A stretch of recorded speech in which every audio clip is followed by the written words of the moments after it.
Okay, so the last scene we talked about seemed so docile while you're watching it, but there was so much information to unpack. From the tunnels not matching, to the snow globe magically moving on its own, to the radiator being the wrong size, to the squid toy, to the ghost kids being super sus. And shoot, did you notice that the angel kids all have different things on their halos? I swear, you can't even process half this stuff unless you have screenshots. Coraline as a movie does not wind down at all. And we just had the other mother's creepy needle hand fight its way into Coraline's house, which isn't really the real Coraline's house, but if you just clicked on this video randomly and have no idea what I'm talking about, you need to get yourself back to part 1 to take in all of this insanity with the rest of us. So let's have our second big climax of the movie. What do we even call this, really? The aftershock?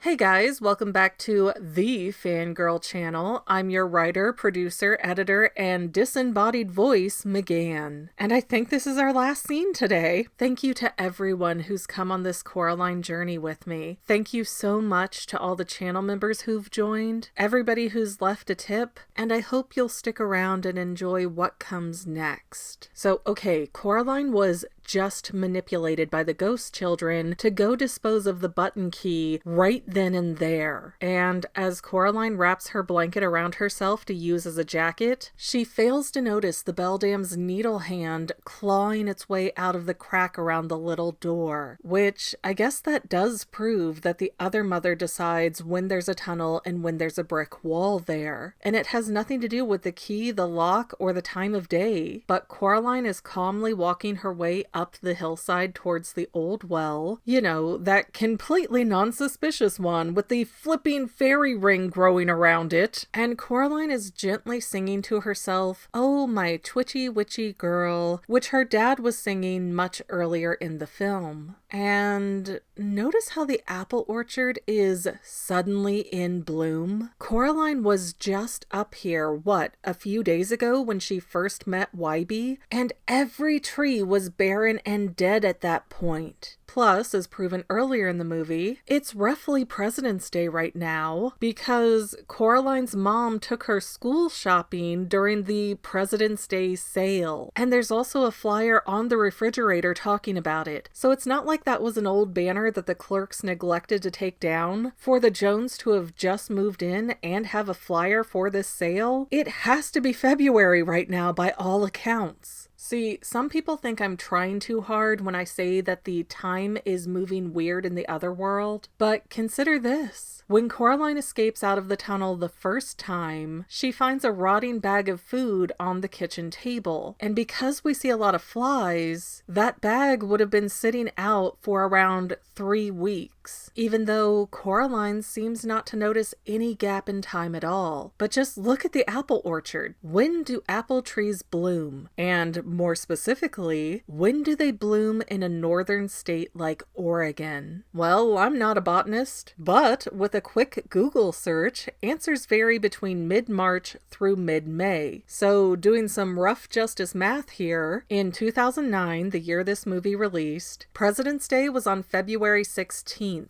Coraline's third entry to the other world, when she saw other Spink and Forcible show, got offered the buttons, walked around the void, got thrown in with the ghost kids, and then other Wybie helped her escape, that lasted for around 3 weeks. Which would mean that Coraline finds the old groceries roughly on March 9th. And then Coraline goes back to the other world and collects all the souls and eyes, which lasted who knows how long. But my point being, with the wonky otherworld time, we are easily within the mid-March to mid-May time frame. Anyways, my rightness aside, Coraline is walking through the blooming orchard, seeming to be more nervous, and we see the Beldam's hand drop into frame and realize that it's stalking Coraline. And that shot is really similar to how we kept seeing a low POV at the beginning of the film. So this is basically a payoff to the audience for getting that creepy feeling during the last time that Coraline was outside walking around. Being able to see this hand justifies the uneasiness we felt before. But please take the time to notice that this hand can definitely see where it's going. So no matter how you view the cat, good, bad, or chaotic neutral, the cat ripping off the Beldam's eyes did absolutely nothing. Because this hand has no eyes and can clearly see. It is also most certainly being puppeted by the Beldam, helping to prove my point that she can control and puppet anything she wants to, up to and including the other father and other Wybie. And yeah, that hand can visually process the world around it, because as Coraline opens the well and gets ready to drop the button key in there, the hand does the equivalent of a silent shriek before making a mad dash to grab the key, dropping the rope back around Coraline's neck, knocking her down, and forcibly dragging her, with now a noose around her neck, back towards the small door where the Beldam and her green light are still banging away. If Mel and Charlie were actually real and not other puppets right now, they would certainly be hearing all of that racket and want to come investigate. But since the button key is behind Coraline and being kept taut, she can't get a grip to get the cord off of her neck, and it feels terrifying for the audience until our tension is broken by a spotlight and a honking noise, which causes both the hand and Coraline to pause everything to pay attention to Wybie on his moped with a pair of metal barbecue tongs for no explainable reason. And as the hand tries to double time to get away, resistance is futile as Wybie rides down, tongs up the hand, and drives back up the hill to do a superhero pose. The successful momentum doesn't last long though, as the hand wiggles free and hops down to Wybie's face, forcing him to crash and almost plummet down the open well. Now, the hand almost falls into the well too, but because it's both sharp and light, it manages to climb out of the well, and it starts poking Wybie's fingers to try and make him fall. But Coraline has his back. She grabs her blanket and comes charging over to help. Coraline lunges at the hand, catching it with her blanket like you would do with a stray bat that wandered into your house. But the hand isn't playing around. It rips through the blanket until it can free itself, but it's just in time for Wybie to have climbed out of the hole, grabbed a big rock, and smashed the hand. And maybe it's just the joy of youth, but I don't think I could have moved that fast. As the kids catch their breath, Coraline takes off the button key necklace, wraps the hand and the rock up in her blanket, and uses the cord around the key to tie it together, even though we just established that the needles are sharp enough to rip through, and now there's big holes in that blanket. I understand that this movie has to end, but that hand was already operating on its own and was clearly held together through some kind of supernatural means. So why would you assume that breaking it apart would be a permanent solution? What's going to stop that hand from resurrecting itself down at the bottom of that well? Then it has the key and can crawl back under the door without Coraline ever knowing. If I were in this situation, I would have taken each individual needle and scattered them as far apart as possible and buried each piece. But Coraline and Wybie decide that the easiest solution is what's best, and they throw everything down the well in a bundled up package, which could also be returning everything to the Beldam, depending on whether or not you believe the theorizer's theory that the well is another tunnel. Although after they drop in the bundle, we do hear a watery splash a few seconds later, so who am I to say? Maybe Coraline really drowned that hand and hid the key for good, but I very much doubt it. So Coraline and Wybie recover the well, and Wybie apologizes for not believing Coraline about all the evil stuff. And Coraline seems receptive to Wybie, as he finally says her name properly. Then Wybie explains that his grandmother showed him a photo of his aunt before she went missing, and it's the sweet ghost girl holding her button-eye doll doll clone. Meanwhile, the twin sister, Wybie's grandmother, is looking very uncomfortable around that doll. But, as if on cue, we hear Grandma calling out in the distance, half panicked,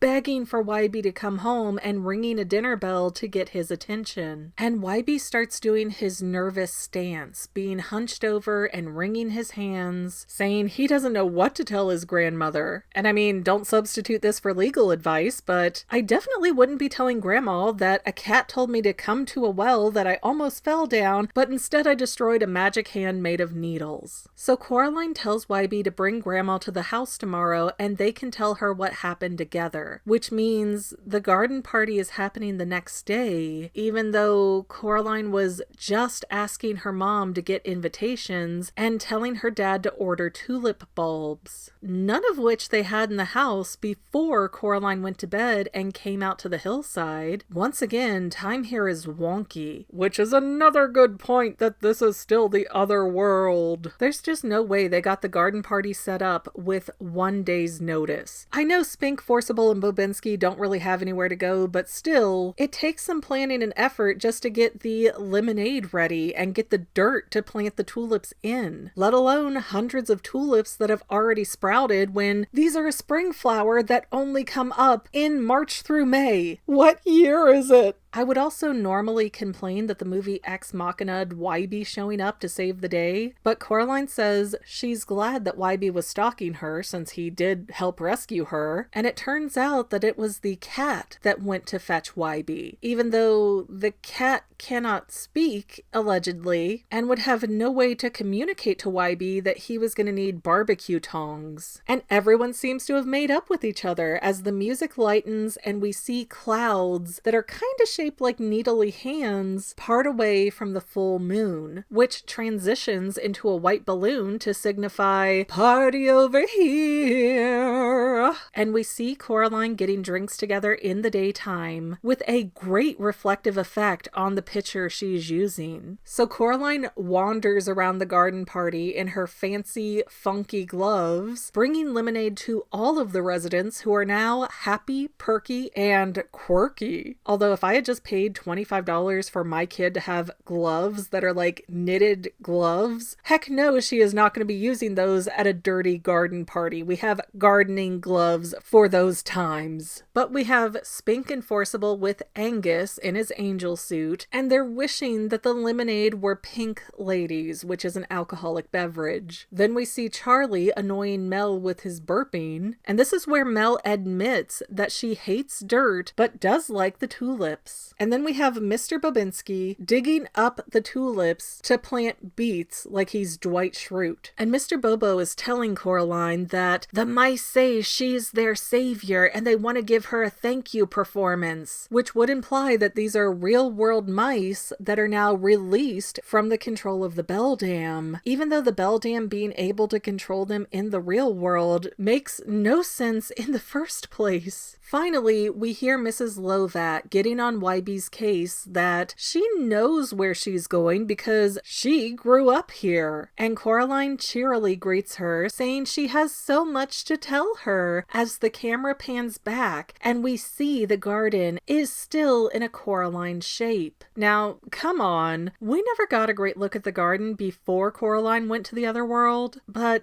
there is no way that this garden just so happens to be shaped like the titular character's face. That garden was directly transferred to the Limbo Pink Palace from the other world. Nothing sucked into the void was destroyed, it was just moved to an upstairs location. But the camera keeps briskly panning back, and if you have the subtitles on, Spink asks Forcible if she'd like some gin in her lemonade, which she does, and that's somehow the most perfect closing line possible. However, as we continue to zoom to the front of the house, stopping at the Pink Palace apartment sign, the music shifts to an eerie eerie tone as the cat who's sitting on the sign licking himself now stretches, yawns, and then stares directly into the camera as he walks into the signpost and disappears. Because he's telling the audience that the other world is still present. Coraline is still in danger, and that this is not the real world. And I will absolutely die on that hill. Also, food for thought, why would the Beldam have stopped beating on the little door? If one hand got through, then surely the other hand could have as well. It feels very fake and disingenuous that the Beldam would simply give up and die if she had any last-ditch options left. So yeah, all of that banging ended because the Beldam is puppeting everyone at the garden party. She needs to pay attention, and she's probably posing as Mel Jones again right here. But what really, really disturbs me about these last few moments of screen time is that we have talked a little bit about narcissistic parents and gaslighting, and how Coraline is literally being love-bombed so that she doesn't question things. Because now that she is going with the flow and being a, quote, good girl, she gets the flower party that she wants, where she's the center of attention,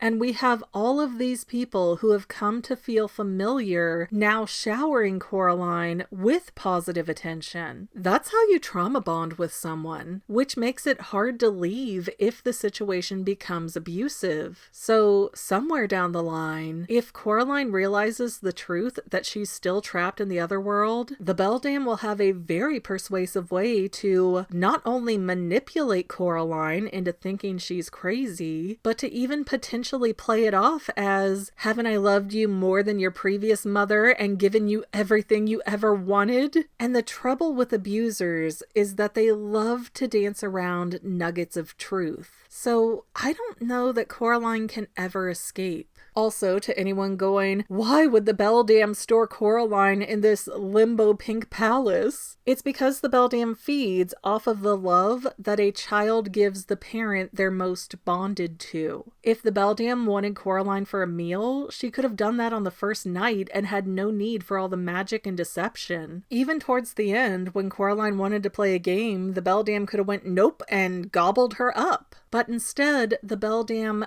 painstakingly trapped Coraline and convinced her that the Limbo Pink Palace was the real world because the Beldam survives and draws her magic from the energy of Coraline's affection, not her flesh and bones. As I said before, even the ghost kids phrase it as, she ate up our lives, which is not the phrasing they would have used if she had eaten them for supper one day. So that's it. We've made it all the way through Coraline, and I sincerely thank all of you again for coming on this journey with me. Let's do a few comments. Citing Sachania 7033 said, as they usually do, I made it to the end, and I just want to thank you because you do this on most of my videos, if not all of them, and I do notice and I do appreciate you. Moonchild4648 says, even if the, quote, eyes really did contain all the power the movie implies, Coraline wouldn't know how to use it. And that's definitely a fair point. But still, come on, Coraline with Wolverine claws shooting out thumbtacks? That would have been a great third act reveal. Harrison Bollinger 7180 says, perhaps the button shadow over the moon is like a loading screen for the Pink Palace limbo. The reason the other mother doesn't mention it is because it wasn't for Coraline. I don't know if I quite thought of it in that context, but yeah, the way that shadow moves like a timer, I just always assumed that that's what it was. It was counting down to something. But if you think of like a game or a computer app where you have the loading bar, oh my gosh, that totally makes sense. User OE9TR1RQ4D wrote, actually, they wrote a nice comment, but the main part is that they mention analyzing the plot of Little Nightmares, which it is a really neat game. I've played the first one, not the second one yet. I do have it, just haven't gotten to it. And there was a point where I did want to analyze it in comparison to Coraline. I don't know that there is any real or strong parallels, but that raincoat caught everybody's attention when it came out, and so so many people thought it had to be connected to Coraline. So I'm kind of excited that somebody still remembers Little Nightmares and brought it back up. I am not going to guess right how this username goes together, so Theades G?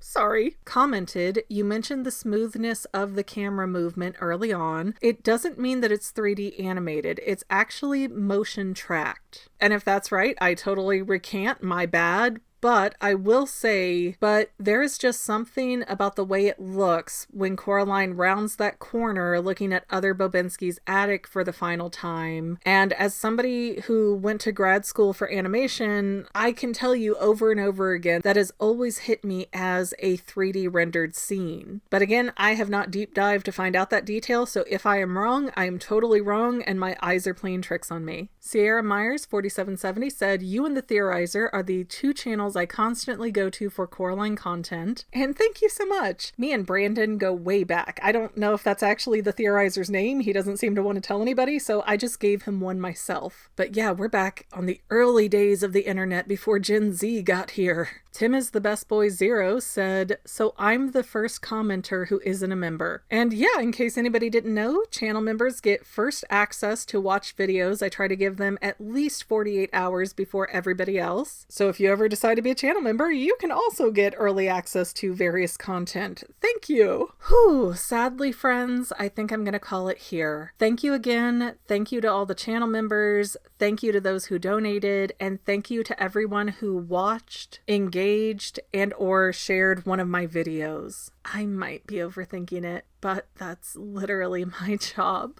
And to any of my members here on YouTube, a huge bottom of my heart thank you for all of your help and support. If you would like to become a paid channel member, there is a link in the description below. Thanks again, guys. Love you. Well, family members, we're almost done, but I want to invite you to hang out with me in some other places. I'm on Twitter and Instagram as my own personal self, and I have a Facebook page too, but I mostly just post photos over there. And sometimes people say, hey, McGann, I want to mail you something. How do I do that? Easy. Just click the About tab on my channel page and my most current P.O. Box info will be right there. I also run another channel, The Family. It's really a hodgepodge channel where we might post anything. Oh yeah, and I also sell shirts and stickers and stuff with the Family and the Fangirl logos. If that is your cup of tea, I have a link in every description of every video. Finally, if you want to help out the Fangirl channel and make sure I'm putting out video essays for years to come, the best way you can help is by subscribing and watching more of my videos, whether they're new, old, whatever. Maybe even share one or two on social media, help spread the word. People who watch to the end of videos, like you, helps to tell the site, hey, this is a good video, we should recommend it to other people. So if you made it this far, leave me a comment of something like, hey, I made it to the end. Love ya.